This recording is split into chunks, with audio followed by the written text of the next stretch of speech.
Hello and welcome to Roundtable, a series of conversations with CEOs and business owners from global coffee community. My name is Yannis Apostolopoulos and I'm the CEO for Specialty Coffee Association. First, we want to thank our series sponsor, Storm Barista Attitude, a blend of craftsmanship and high technology. Storm Barista Attitude is designed for the most demanding and experimental baristas, offering total control over brewing parameters. Learn more at www.stormbaristattitude.com. The coronavirus pandemic has brought the global economy to a halt, having an immediate and long-term impact on specialty coffee businesses and professionals. What are businesses doing to survive this time of crisis? What are the experience of those business owners who had to shut down or reduce their operations? Are there opportunities to be seen in these dark times?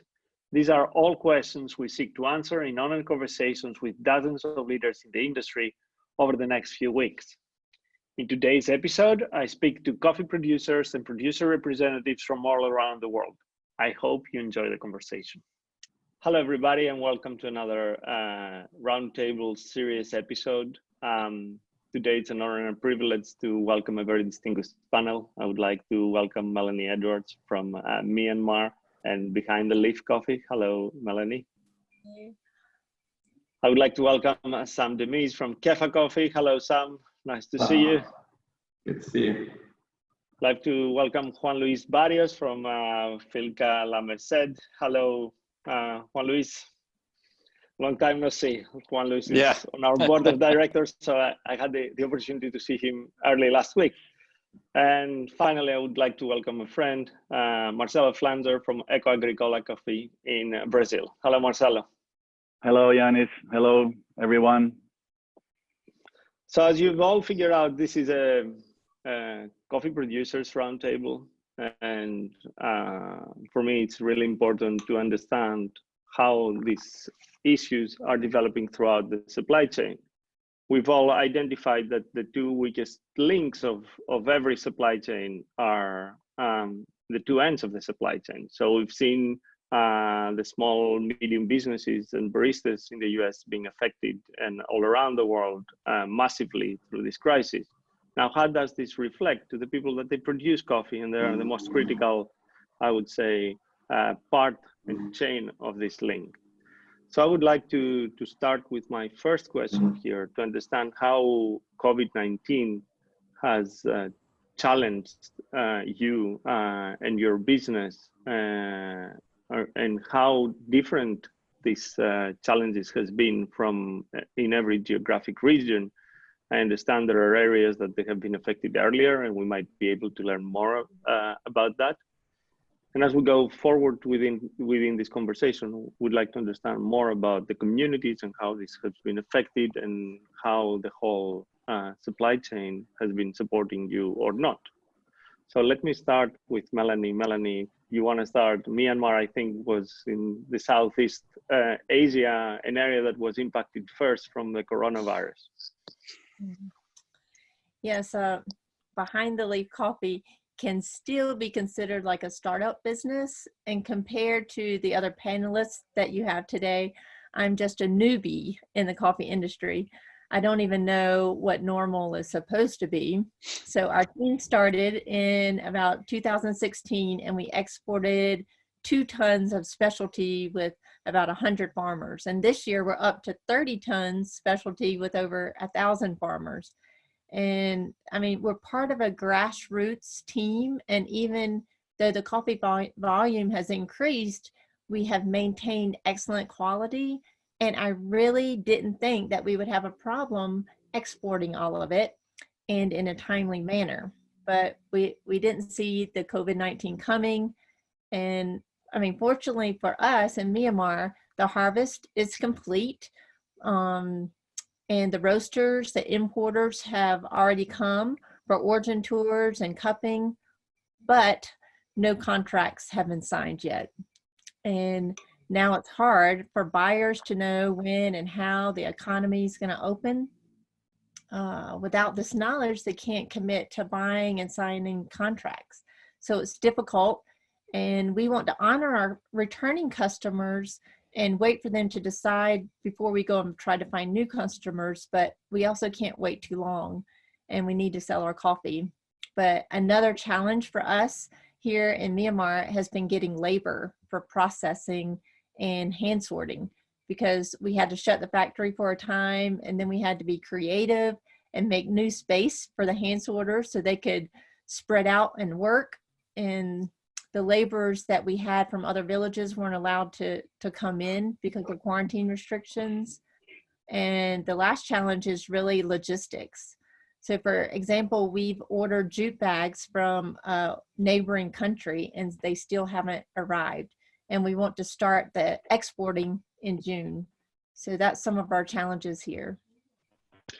Does Myanmar has been affected heavily by coronavirus in the area that you are located? There's only over maybe 150 cases reported. So it's a little bit harder country to really know exactly what's going on, but the authorities are trying their best to do quarantines. So I was in quarantine for 28 days. Wow, that's significant. Sam, how things are in Ethiopia? In Ethiopia, I just want to break it down into two. So my company, Keffa Coffee, operates in Ethiopia. We also operate in the United States. So when I look at it in Ethiopia, the harvest was already done. Ethiopian harvest always starts around mid-October and finish in mid-January. I was there in January. Everything was safe. Harvest was beautiful. Coffee was tasting really good. But this thing happens right after the harvest, and the shipment is supposed to start. So we contracted with a lot of coffee with our customers, which is roasters. And based on how much coffee they bought last year, their projection, that was done like in, say, December, January, February. In mid-March, this thing happens. At the origin, when we talk right now, the biggest problem is getting container because there is no import. At the same time, it's small contract, they need to go out. Everyone is really panicked. They want to move their coffee as soon as possible. That's a good thing, moving the coffee, but down the road, that coffee is not going to be consumed or roasted quickly because all the coffee shops and coffee roasters are shut down, or they lost their 80% of their business. We're going to see the impact down the road on that side. But when we operate our office, where I am right now, it's in Baltimore, we talk to a lot of customers. We talk to over 100 customers. We listen to them, and most of them, they shut down their business 80%. If they close their business 50%, they're super happy. That means they have grocery account and online. But the majority of them, they rely on a coffee shop, and maybe 10 coffee shops, 6 or 20 coffee shops, maybe even more. So they lost their business, and that means they're gonna go down their volume. So we, as a business owner, as a business leader, we have to adjust our volume, talk to our customer first, and talk to our vendors. So right now, that's what we're doing right now. I see.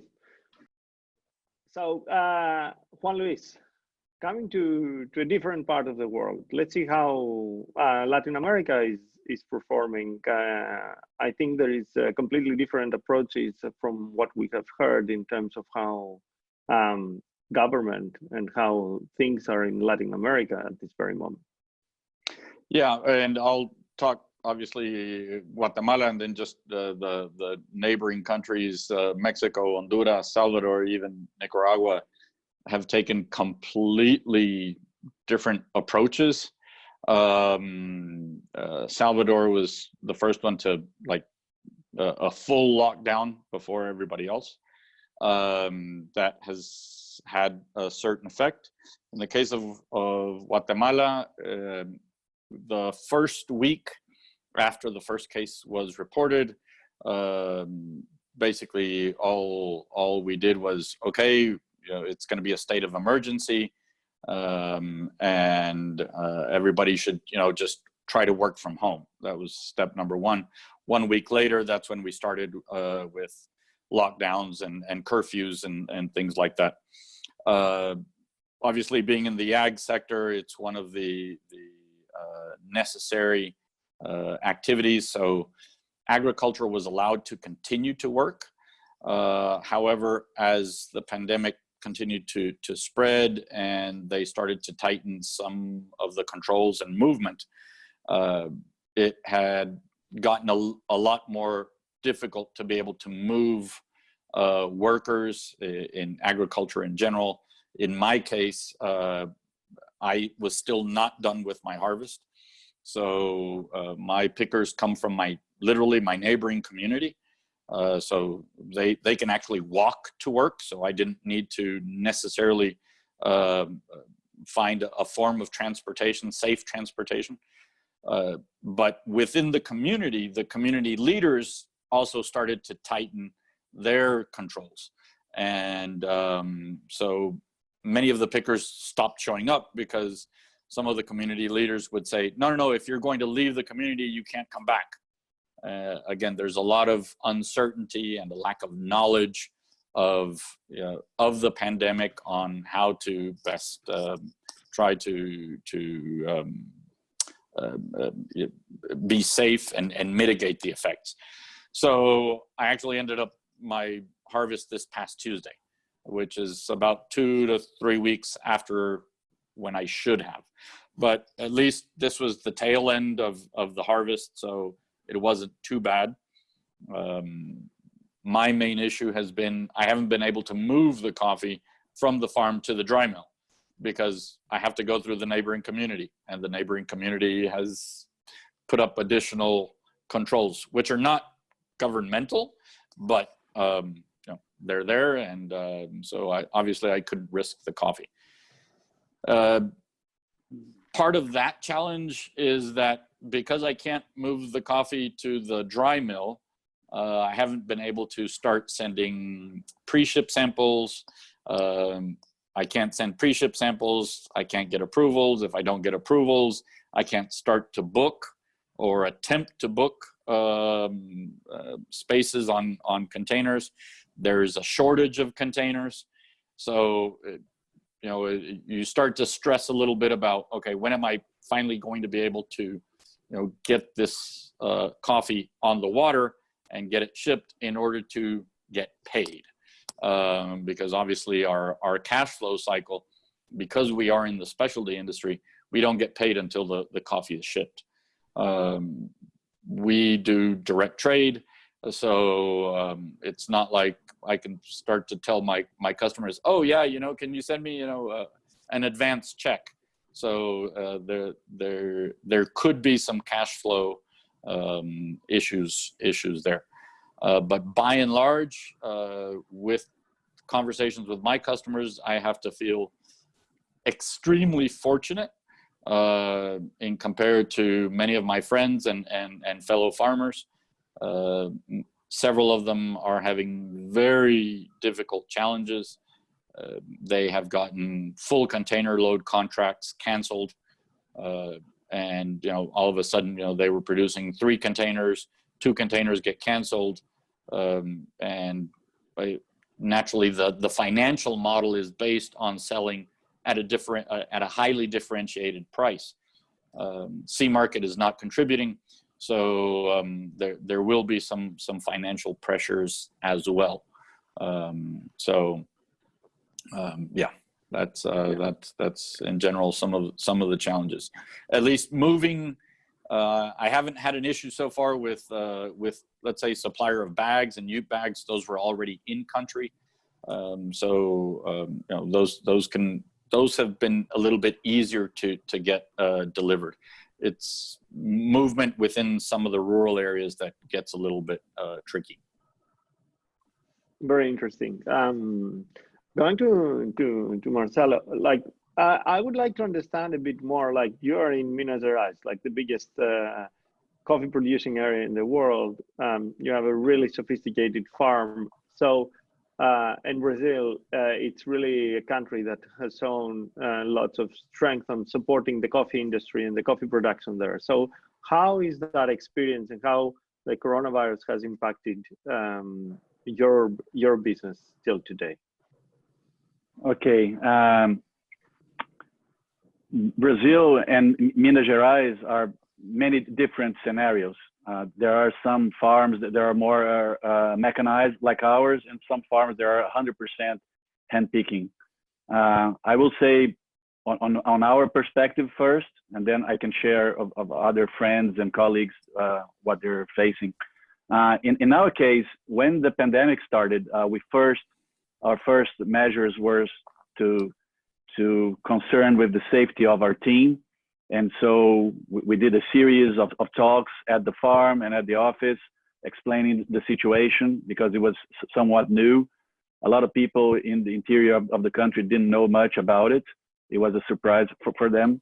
And our farm, although it's in Minas Gerais, it is in a remote location. The Serra do Cabral is at least 35 kilometers away from any city.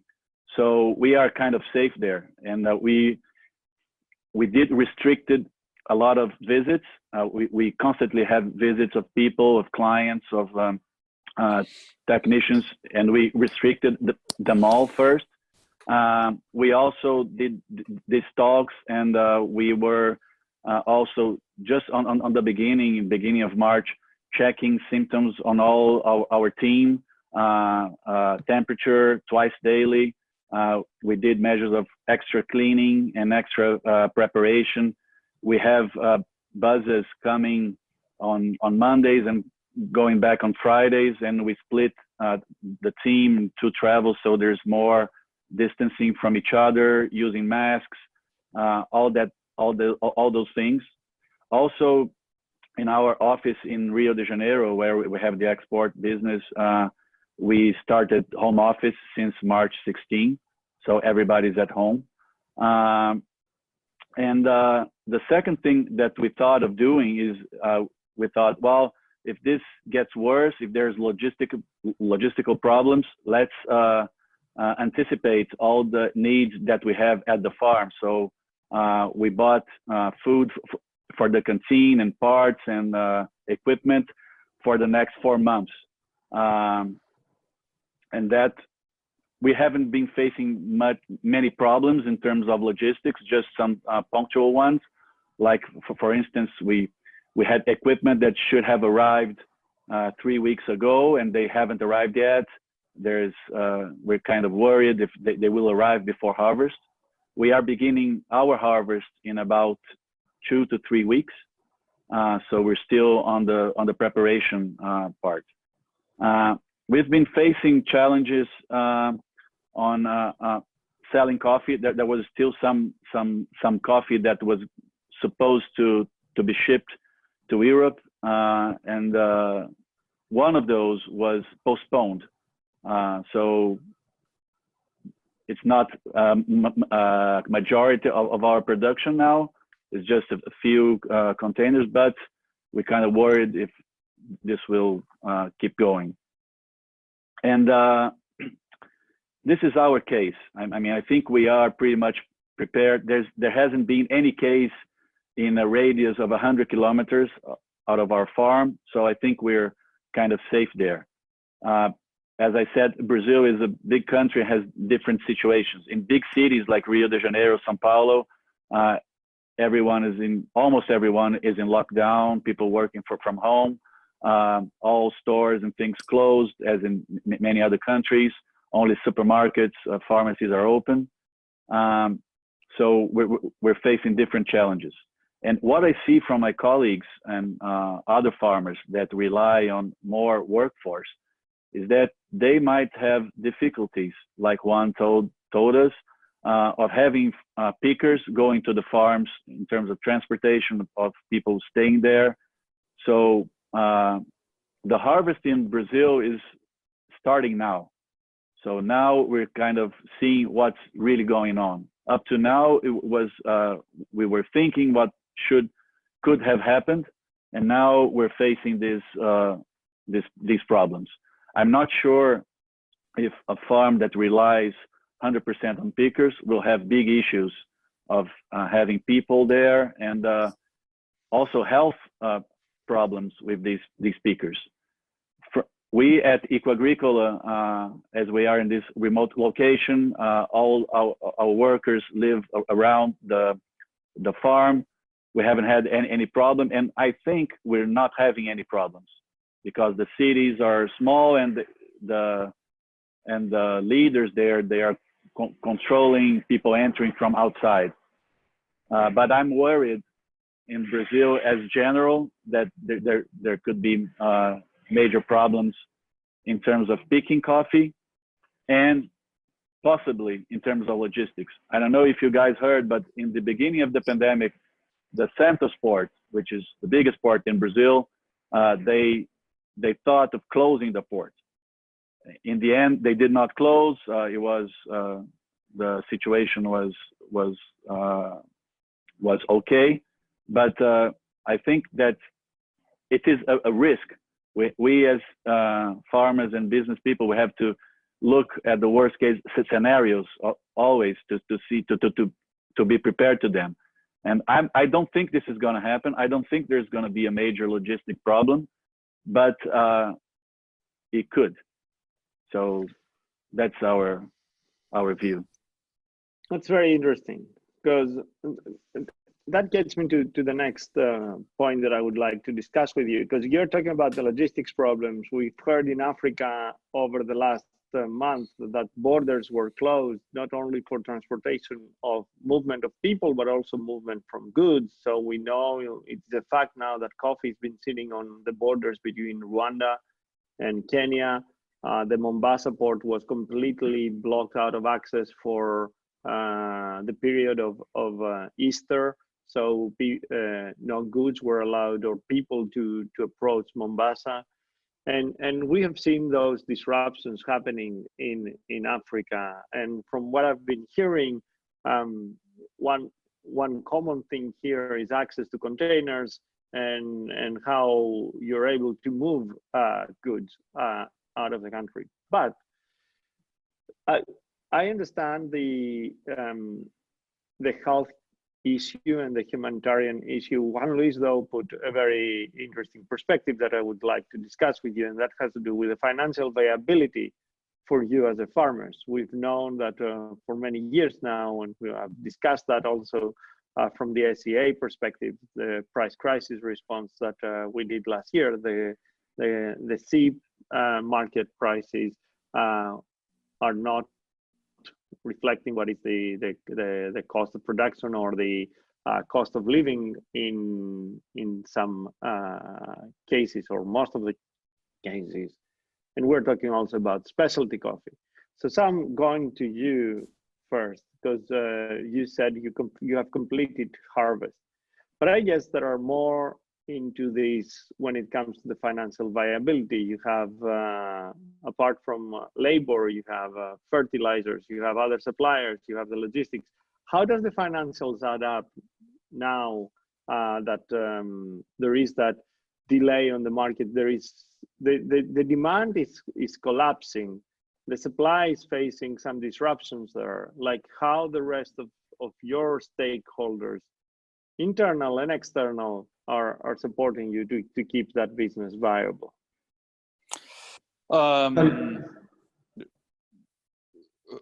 That question was for, sorry. I started with Sam, but you can go first. Sorry. Go ahead, Sam, sorry. Okay, I just want to see, this has actually, we take it like as an opportunity. Keffa is really strong. We are financially very, very solid. We are extending even terms and free shipping until like May 31st for most of our customers. So that is going to make us really good. We already have really good relationship, but it's going to make us really, really good relationship with our customers. And we're getting a lot of thank you letters. We're getting a lot of emails and phone calls. The first thing we step up on when this COVID-19 happens, we reach out to all of our customers and we ask them, what can we do for you? All of them is like, financial cash flow is pretty tight. So we offer them this amazing term and they're really happy with that one. And when they look at from the producers, I have like two offices from Ethiopia. Like I said, most of the coffees are already contracted. The one is already on contract is moving quicker, but at the same time, there are few contracts they want to postpone. That is going to be, we're going to see that effect maybe in 2 months or 3 months. And then down the road, I'm guessing it's going to be a lot of coffee in the country, all over the producing countries. It's going to be sitting because we literally losing, as of now, we lost almost 3 months of consumption. In some record, we see like consumption is in a grocery store sales, it was up like 2%. That is kind of hoarding coffee. I don't think they're going to consume all of that coffee quickly. They just keep people in their shelf consumer. So all of this, Brazil, you can add on that one. The report we've got is going to have a medium bag surplus this year. And all of this unconsumed 3 months worth of 1/4 of the year unconsumed coffee all over the world. That is going to put the coffee price all time low. I think coffee price we're going to see really low. That's really sad. We don't want to see that happen. That is going to create in the long run, in the long term, maybe like in 6 months or a year, that's going to create really, really bad financial situation for coffee producer in Africa or all over the world. I see. Juan Luis, I saw you wanted to go into this question, so. Yeah, it's Guatemala, and I've been saying this for years. Guatemala, and we have a similar case to, let's say, Salvador, Panama, Ecuador. Even though those 3 countries essentially use the dollar as their currency, Guatemala doesn't. But if you track our exchange rate for the past 20 years, it has been essentially flat, 780 plus minus 5%. So we are practically dollarized. So we have not had the advantage of other countries who do have a devaluation, and you can offset some of that, those lower C market prices with, the exchange rate. And when you have an increasing minimum wage, although thankfully, minimum wage didn't increase this year. When I say thankfully, obviously from a business owner perspective, doesn't mean that obviously workers in Guatemala, I mean, hopefully they would be compensated even more, but obviously, you need to balance it out. So we didn't have a minimum wage increase this year. And it's very clear in the case of Guatemala, if you do not sell coffee at a differentiated price, it's simply not going to be sustainable. For the vast majority of farms, which are in the highlands, which are mountainous, our topography, microclimate, we will not be able to have, by and large, the productivity levels that you have in Brazil to be able to offset, some of your costs with higher productivity. Obviously, in agriculture in general, you always want to strive towards higher productivity to lower your production costs. At the same time, producing more means you also have to go out and sell more. And it all depends at what price you are selling. And this is an ongoing discussion I have with my board. So I run a family farm. I report to a board of directors of cousins and aunts. And we have been having this discussion over the last 4 weeks, essentially, once this started, is do we continue producing coffee in the entire area of land that we have destined to coffee, or do we scale back and simply stick with those traditional customers that, again, thankfully, and I feel extremely blessed for the relationships that I have been able to build over the years. Through this crisis, they have essentially stuck with me.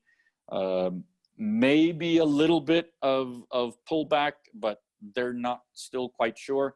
I actually had one customer who increased his order compared to last year. So again, I feel extremely blessed and lucky, and that is more an exception to the rule. But we've been having an internal discussion of, you know what, just scale back, let go of some areas and then just produce for those traditional customers that we already know for sure are going to pay a premium price. And, whatever you produce extra, then fine, sell it at the C market, and that's just a little extra money. But, stop trying to increase production and productivity unless we already have, fixed contracts, which in coffee, those of us who are producing, your production fluctuates. So you can't have 100%, of your production already pre-ordered, because you're never going to be able to comply every year. Some years are going to be short, some years are going to be long. So those are internal discussions that we're having, and that is a direct effect of this crisis. Yeah, I hear you. But did you see any of your suppliers, like the fertilizer companies or anyone, extending term and try to keep you afloat? Because I understand that you are looking how to export your coffee, and it might take longer and logistics are not there. Do you see any, or did you get any governmental support that keep that lifeline for you to get through that? So we do have a line of credit with the bank. So one thing that was passed down by the government, and then so we obviously we put in the request. So we got a deferred payment on the capital for 3 months. So April, May, and June, those capital payments can be deferred. So, okay, it's a little bit. And then with my fertilizer supplier, obviously I started to say typically I have 60 days credit.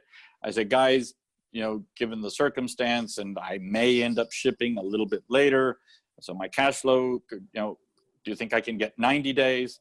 And they said, okay, put in the paperwork and then we'll analyze it and we'll review it. So I haven't gotten a yes yet. At least I didn't get a no.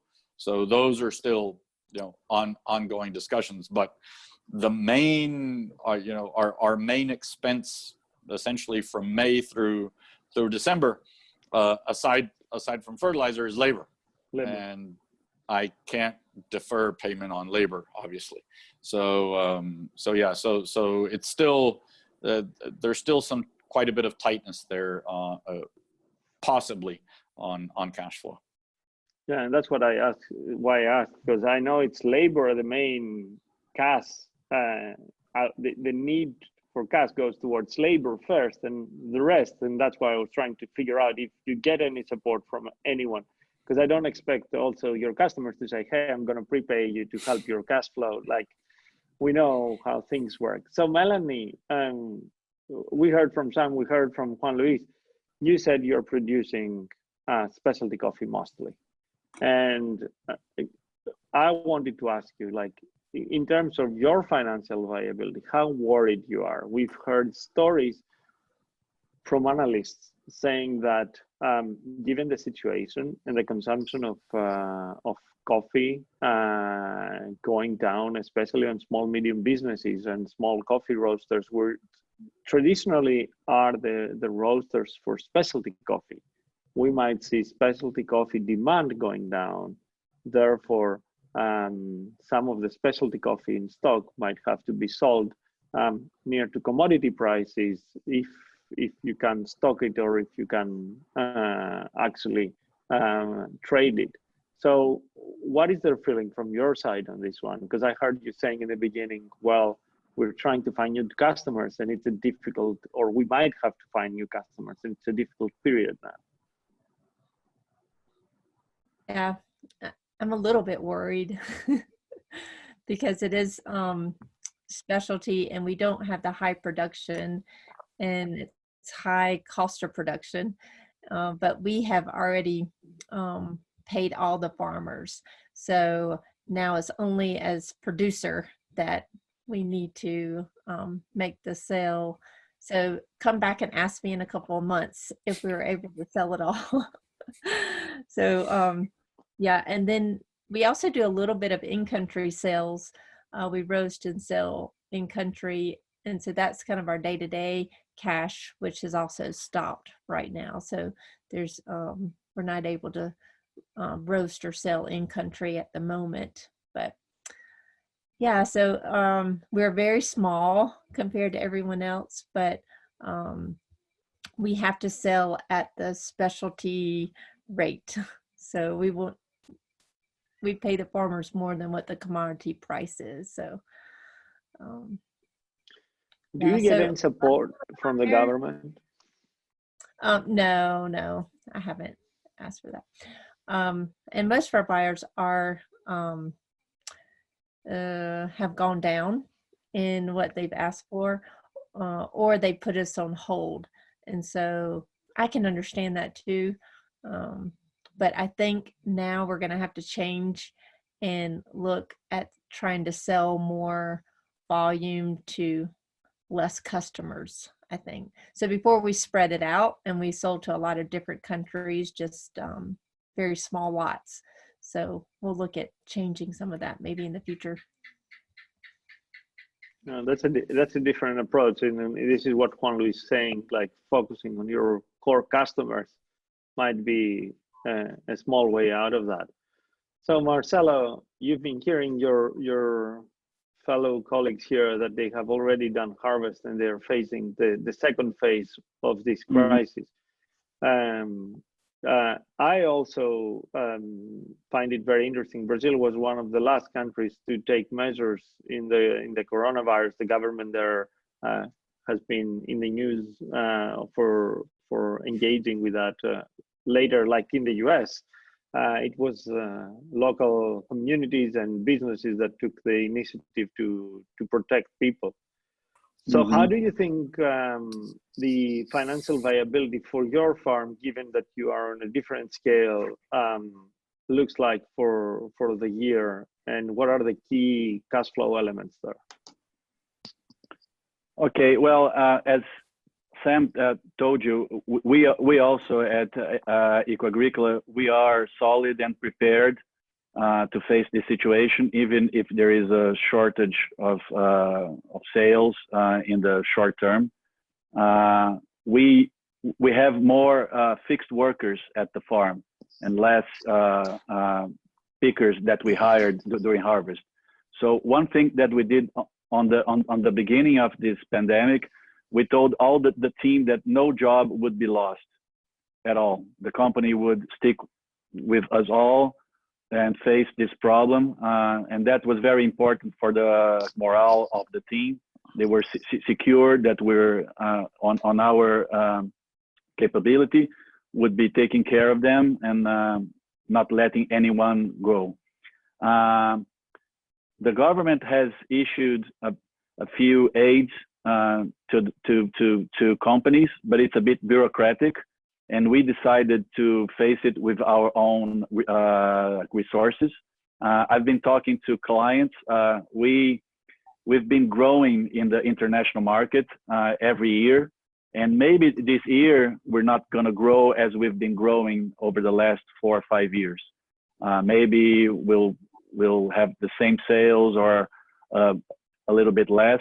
But I've been hearing from clients that they want to keep up with buying the coffee, and as Juan told, even buying more than they bought the last year. We are still on the talks, and we usually do those talkings over the next weeks. So we're kind of facing this a step at a time. What we're seeing also from small roasters, especially inside Brazil, we're giving them credit because all the stores are closed, the roasteries, the coffee shops, people are selling over the internet and to take away, but this is maybe only 15 to 25% of what they usually sell. So they are facing a very bad situation. So we're giving them credit. We say, well, don't pay us. Let's wait till maybe June, July and see how things go. So we're assuming this responsibility in terms of cash flow. But fortunately, we've been working for many years with farms, and we are prepared to face this pandemic in a solid way. I'm not sure if I answered your question, Yannis, but if you have anything else. For me, it's very interesting to hear how different it is. Like it's completely different to hear like Melanie saying we are on the very edge here, and hearing Marcelo or Sam saying we are solid enough to give credit, to extend credit to roasters where we would expect the support to be coming a different way. So it's very interesting to hear that. So Melanie, I want to go back to you and ask a question which kind of become a bit more personal. Because how does this whole crisis has affected you, like as an individual, trying to manage that and trying to navigate that with the given situation? Certainly, it's presented challenges. People are scared. There's a lot of information out there, and they don't know what's true and what isn't. I've lived in this country almost 20 years, but when this crisis started, everyone looked at me in suspicion just because I'm a foreigner. And so they were afraid that any foreigner would bring the virus to the village. And so just trying to get past some of those stereotypes. But it's been an opportunity too for me, because I've been able to build trust. The workers, the authorities, they can see that I'm taking the virus seriously, and I want to do things in a safe way. I don't want to endanger the people's health, but I also know that many of the households depend on employment for us to support themselves. And anyway, we want to honor those relationships that we have. But personally, I've enjoyed actually this time with my local team. Rather than doing a lot of paperwork or traveling or even entertaining guests, I've been able to be on site all day, every day, and even been hand sorting at times because we have a need there, and also pulling weeds in the coffee nursery, listening to my team. And so we've had time to focus and strategize and even put some systems into place that maybe we wouldn't have had time for before. So in that way, it's good. Really interesting. Juan Luis. I would say the most challenging part of this experience has been trying to keep a level head amongst all of the negativity around. I mean, it tends to weigh on you, and I've felt, you know, at times my patience level goes down when I'm hearing, no, yeah, you know, we're gonna have this issue, and yeah, this is never gonna end, and so that has definitely been the most challenging on a personal level. In general, I'm a very optimistic person. I don't think this isn't the first pandemic that we've lived through in the world. We'll get through it. Eventually, it's gonna hurt. It's gonna be a painful process. But again, I try to take a look at more at the other side rather than the immediate short term and focus on that. So I would have to say that has been on a personal level the most challenging. Definitely having curfew. At first, curfew was from 4 p.m. to 4 a.m. So yeah, being quote unquote locked in for several hours every day has also been a challenge. At least I've been able to go out and then go to the office. Took me several weeks before I could actually go to the farm. But you know, I've been able to go to the farm, so I haven't been completely locked down compared to other countries, including some of the neighboring countries. So those have been probably the most challenging. On the positive side, I would have to say it definitely gives you a little different perspective, and also you get to know the team you're working with, how they view challenges. So that has provided some insight. And I would definitely have to say that I am extremely appreciative and feel very pleased with the relationships with our customers, and I really consider my friends, you know, to whom we sell our coffee, because if those relationships were not as strong as they were, we would be in a completely different situation. And that's something, again, I'm very grateful and feel blessed for. And it just reinforces that belief that I have, that that interaction between humans. It doesn't really matter, you know, what it is we're buying and selling and trading, but those relationships definitely are vitally important for whatever we do moving forward. So that has reinforced that belief and a very positive result of the situation. Sam. Being in the coffee industry for 20 plus years, coffee is always volatile. I've seen a really high price, I've seen a really low price, I've seen a drought, I've seen so many things. I think that gives me more to be resilient and take things very easily. But this pandemic gave me no travel at all. I used to travel like almost every week, so no travel at all, sitting in the office, especially the first 2-3 weeks, like March 12th. Everything is slowed down, so it gives me more time to listen and talk to customers, my clients, my exporters. We all have 2 offices, Ethiopia and here, Baltimore.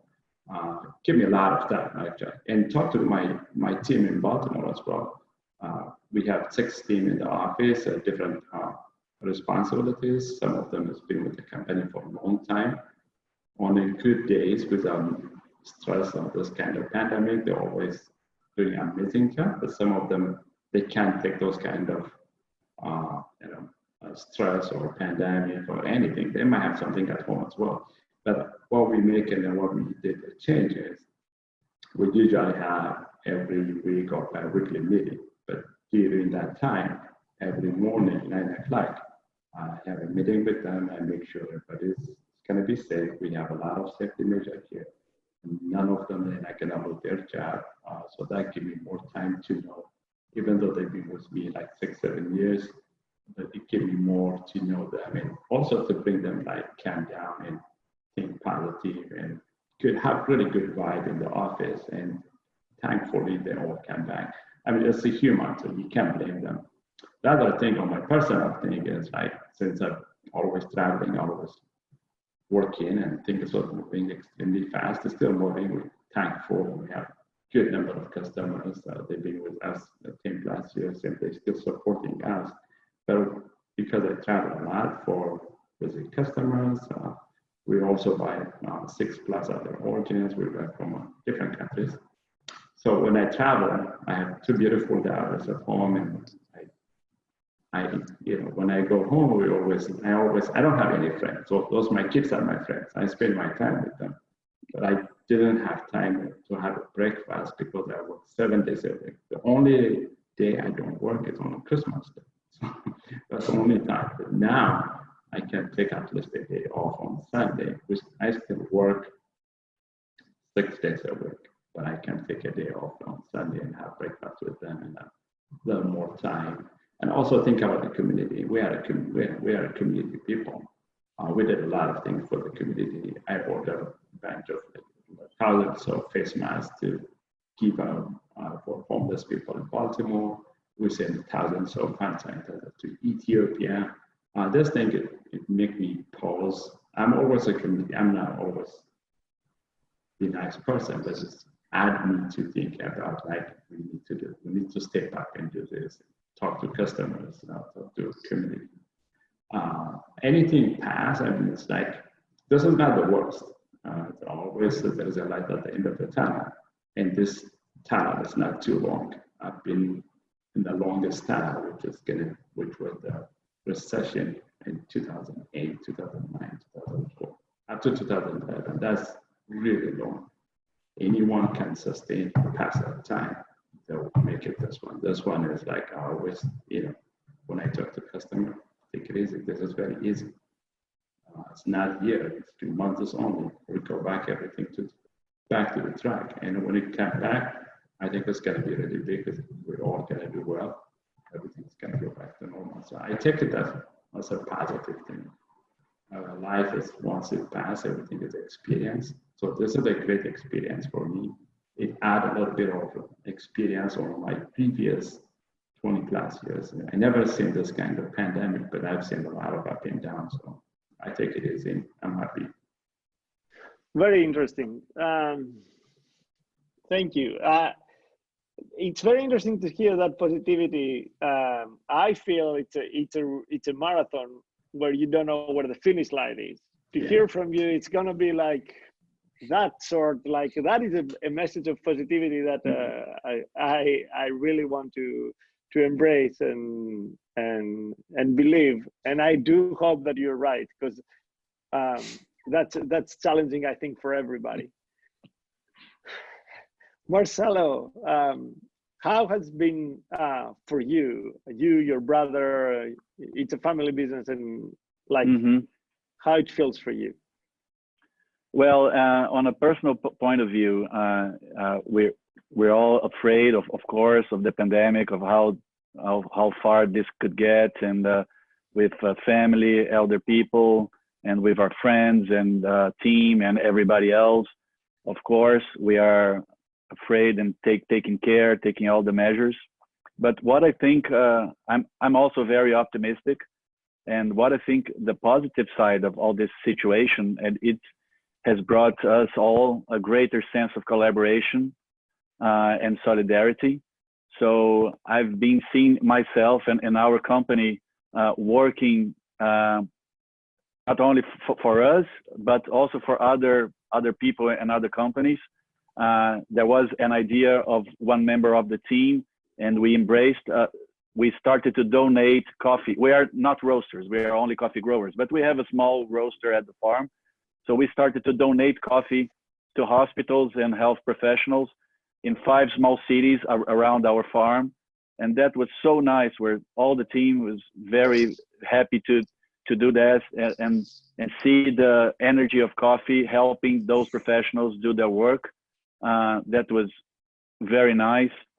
We also, as a company and as a family, we are donating food to people through NGOs in Brazil, because a lot of people are not being able to work. Not only that they might have lost their jobs, but people that work selling things on the streets or on the beach or everywhere else, they are at home, they're not having any income. So there's lots of NGOs in Brazil working to have these people with a minimum of food and care. So we're seeing ourselves doing a lot of this work. And I think that's very nice for all human beings, because we are all brothers in the same planet, in the same home. And sometimes people kind of forget that. But I think the pandemic brought to everyone, or mostly everyone, this sense of a community, a global community, that we depend and we are brothers of each other. And if we can collaborate and bring solidarity, it's going to be better for all of us. So I think that's one good thing that this whole situation brought to us all. So as you're all very positive, like characters, and you want to see the positive side of things, I want to ask you, do you see any silver lining through this crisis? Do you see any opportunities that that this crisis will bring to your business and to the coffee industry in general? So Juan Luis, I would like to start with you. Opportunities, I think, definitely just continuing to build on those relationships that I was commenting on. Again, this just gives me even more solidarity and to be able to move forward. you know, at the farm board level, you know, we've talked about other possibly, you know, trying to sell a little bit more locally, et cetera, but also here restaurants are closed. So we're not sure how that will play out. But in general, I think within the coffee industry, I think there's two messages we can build on, and we will most likely need to align ourselves also with a few other trade associations. But rightfully so, a lot of the focus on this pandemic has been with health workers and those that are, let's say, in the front lines. But I think where we have an opportunity is to actually be able to highlight the role that agriculture plays. Agriculture in general, we have continued to work, I mean, around the world. No matter what happens, people need to eat, and food doesn't, you know, doesn't come out of the walls, including coffee. And I think there's an opportunity there because I haven't read a lot of messages going out. Hey, thanks to the farmers that, you know, they're still out there putting food on the table.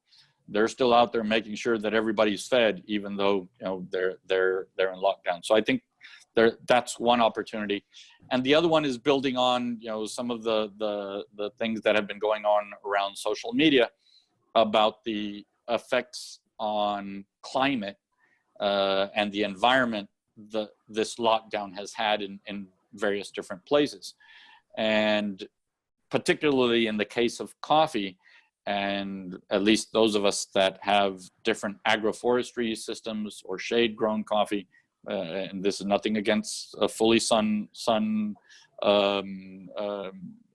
produced coffee, because particularly in the case of Brazil, I know there are very strict environmental laws where in one plot of land you have to have an X percentage, I can't remember off the top of my head, that must be, you know, natural forest, et cetera, which is going to be good for the environment. It's just different views on how to handle it. But again, by and large, coffee does provide, in general, a positive environmental impact, again, by and large.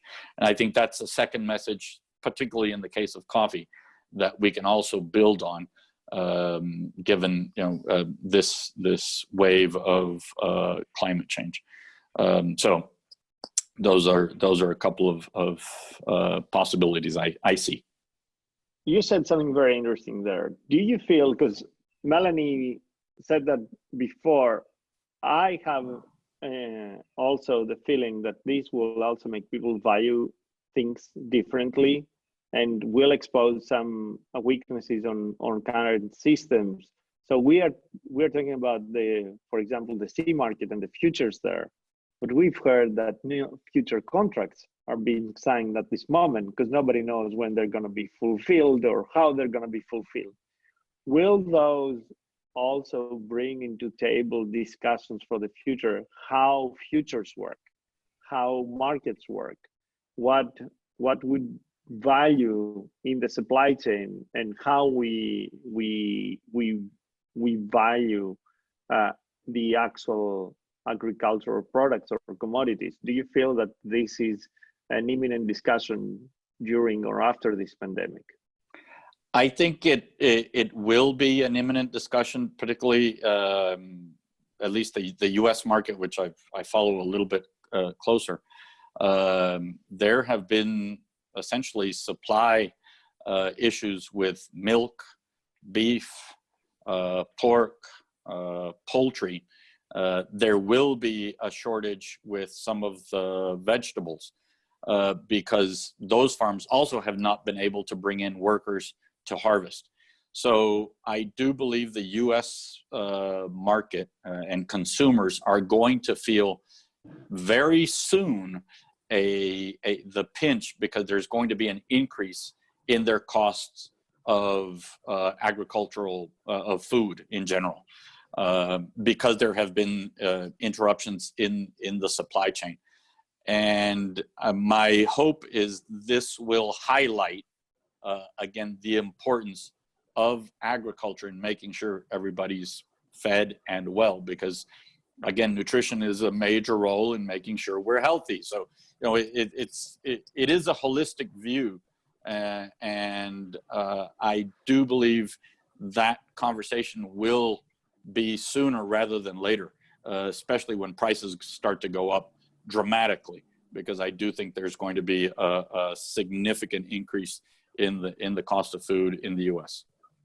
It's very interesting how you said that it's always the discussion comes where the prices goes up for the traditional north, not when prices goes down for the south of the world. It's going to be a very interesting discussion.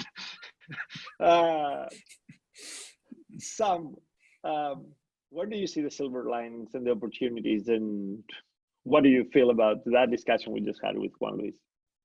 The biggest opportunity for me is like we double down the value we provide for our customers. That being said, we extend the terms. We communicate. Some of them they don't need the term. Some of them they really appreciate what we offer, but they are okay. But if they need it, we are there to help. We always telling them, especially in this time, whether it's uncertain time or certain time, we are always with them. Without having two offices, one in Ethiopia, one in the US, we now roaster, we are green coffee importer and producer. So we rely on our customers, on the roasters, which we have really good relation, and they're supporting us during the price was down. So this is the time to pay them back. So the biggest opportunity I've seen is just communicating with our customers. At the same time also, we feel like we are fortunate actually to have all of those good customers. But also, I feel like a lot of companies, it's a psychological thing, also producers, pickers, sorters, and I don't think they're going to give a full attention for the quality as they used to be.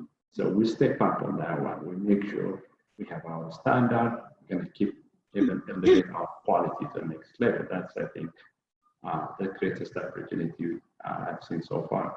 Another thing, the third, without a good team, I think your business is going to be tough. So we have really good team in the office during this uncertain time, and make sure every day telling them as a matter of fact, we did a lot of raise for our employees because we just want to show they are strong, they are tough, and they come into work every day during this time. We never closed. So we did all of this. I think we're going to be growing even more. We measure, even though we had 2 or 3 weeks of slow, but we measure our sales the same year last time as of today, and we'll send someone. I think we grow 5% so far, but at the end of the day, we can have really good growth because taking this opportunity. So every time when it's dark, some of us gonna light up another place. So it's gonna take this opportunity, and those are the 3 big opportunities I've seen so far.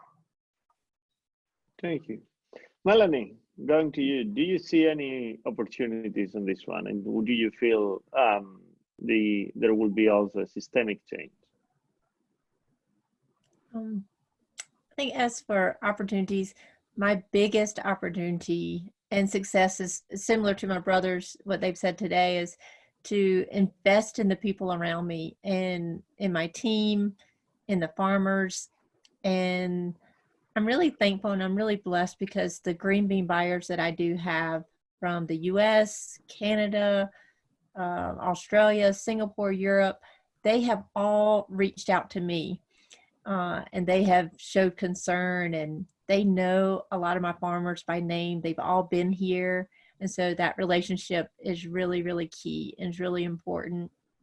And, I know they're also worried and struggling. And so I just feel like this open communication is really important. The relationships and just to our long-term sustainability, really. But I feel like all of us and probably everyone would agree that our work is really high risk, but is at the same time, it's a high reward because we get to work with the people. As producers, we get to work with the farmers, and we know the stories and we get to share those stories. And so that's a huge opportunity that we have. Thank you. So I think I would like to thank you all for today. It's been, yep. Forgot to come to you. Yep. Sorry. Sorry, Yannis, but I just wanted to make 2 points out of this. First, I wanted to answer Juan, who was telling about the area that's protected.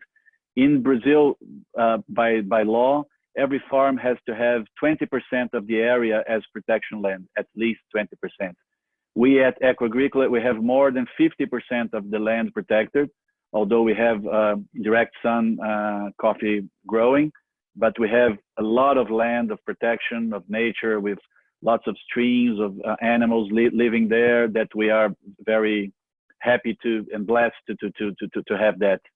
And just to make a point, I think one of the nice things about the pandemic, the silver lining, is that we're seeing this collaboration.